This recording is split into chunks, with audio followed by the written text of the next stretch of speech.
Bread slices పైన ఈ విధంగా పాలు పోసి రెసిపీ ట్రై చేశారా? చిన్నపిల్లలైనా కూడా చేసేయచ్చు, అంత బాగుంటుంది.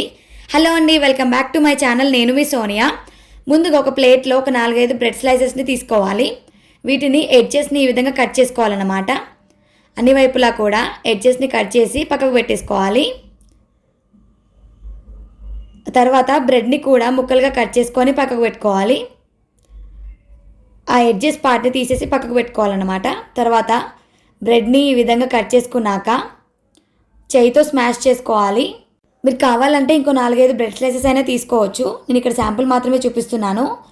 ఈ విధంగా బ్రెడ్ని ఈ విధంగా క్రష్ చేసుకోవాలి. పొడి పొడిగా చేసుకున్నాక కొద్ది కొద్దిగా పాలని యాడ్ చేసుకుంటూ పిండి ముద్దలాగా కలిపేసుకోవాలి. ప్రెషర్ పెడుతూ ఈ విధంగా కలిపేసుకోవాలి. చపాతీ పిండిలాగా సాఫ్ట్గా కలిపేసుకోవాలి. చూసారు కదా, ఈ కన్సిస్టెన్సీ సరిపోతుంది. ఒక 5 నిమిషాలు ఆరిన తర్వాత కొద్ది కొద్దిగా పిండి ముద్దను తీసుకొని ఈ విధంగా బాల్స్ లాగా రెడీ చేసుకోవాలి. ఎక్కడ కూడా క్రాక్స్ లేకుండా సాఫ్ట్గా ప్రెస్ చేసుకుంటూ రౌండ్గా షేప్ చేసేయాలి. ఇలానే మిగిలిన వాటన్నిటిని కూడా రెడీ చేసుకొని పక్కకు పెట్టేసుకోవాలి.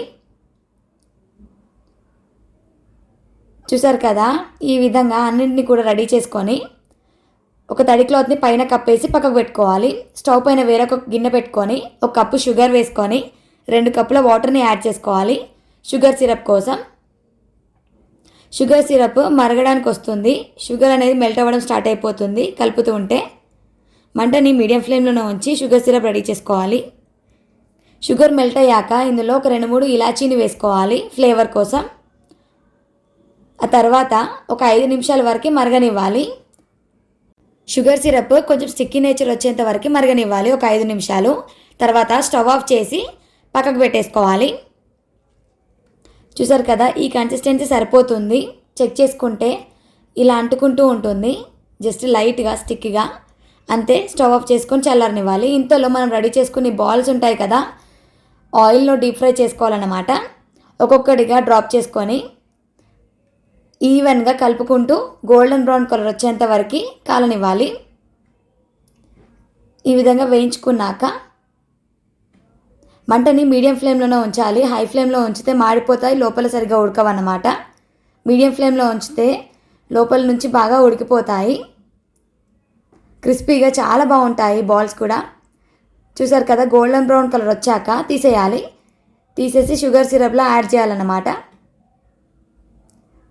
ఎంత కలర్ఫుల్గా ఉన్నాయి కదా. ఇలానే మిగిలిన బాల్స్ అన్నిటినీ కూడా ఆయిల్లో వేసుకొని డీప్ ఫ్రై చేసుకోవాలి. సేమ్ అదే గోల్డెన్ బ్రౌన్ కలర్ వచ్చాక తీసేసి షుగర్ సిరప్లో యాడ్ చేసేయడమే. చాలా బాగుంటుంది. అచ్చం గులాబ్ జామ్ తిన్నంత టేస్ట్లోనే ఉంటుంది.